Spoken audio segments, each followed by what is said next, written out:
سورۃ القصص آیت نمبر 83۔ اعوذ باللہ من الشیطان الرجیم، بسم اللہ الرحمن الرحیم۔ تلک الدار الآخرۃ نجعلها للذین لا یریدون علوا فی الارض ولا فسادا والعاقبۃ للمتقین۔ وہ آخرت کا گھر جنت ہم انہیں دیں گے جو سرزمین میں اپنی بڑائی اور فساد نہیں چاہتے، اور آخرت میں اچھا انجام اللہ سے ڈرنے والوں کے لیے ہوگا۔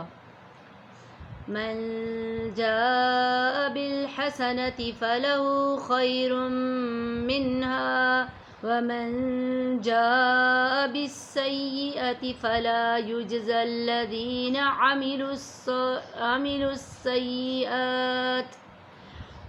السیئات الا ما كانوا یعملون۔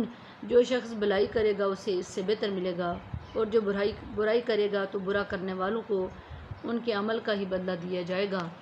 ان الذی فرض علیک القرآن لرادک الی معاد قل ربی اعلم من جاء بالہدی ومن هو فی ضلال مبین۔ بے شک جس ذات برحق نے آپ صلی اللہ علیہ وآلہ وسلم کو تبلیغ قرآن کی ذمہ داری سونپی ہے، وہ آپ کو اس مقام پر پہنچا کر رہے گا جس کا آپ سے وعدہ کیا گیا ہے۔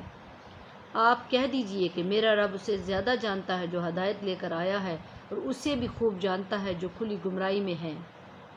وَمَا كُنْتَ تَرْجُو أَنْ يُلْقَىٰ إِلَيْكَ الْكِتَابُ إِلَّا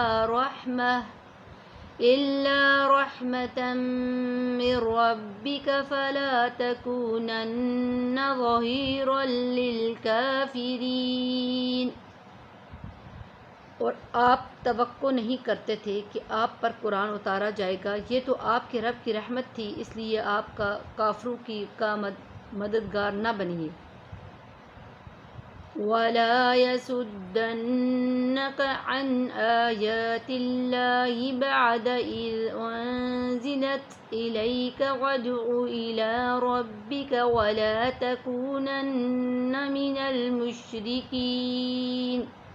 اور جو کوئی کافر آپ کو اللہ کی آیتوں کی تبلیغ سے اور انہیں آپ پر نازل کیے جانے کے بعد روک نہ دے، اور آپ اپنے رب کی طرف لوگوں کو بلاتے رہیے اور مشرکوں میں سے نہ ہو جائیے۔ وَلَا تَدْعُ مَعَ اللَّهِ إِلَٰهًا آخَرَ لَا إِلَٰهَ إِلَّا هُوَ كُلُّ شَيْءٍ هَالِكٌ إِلَّا وَجْهَهُ لَهُ الْحُكْمُ وَإِلَيْهِ تُرْجَعُونَ۔ اور اللہ کے ساتھ کسی اور کو معبود نہ پکاریے، اس کے سوا کوئی معبود نہیں ہے، اس کے سوا ہر چیز فنا ہو جائے گی، ہر چیز پر اسی کی حکمرانی ہے، اور تم سب اسی کی طرف لوٹائے جاؤ گے۔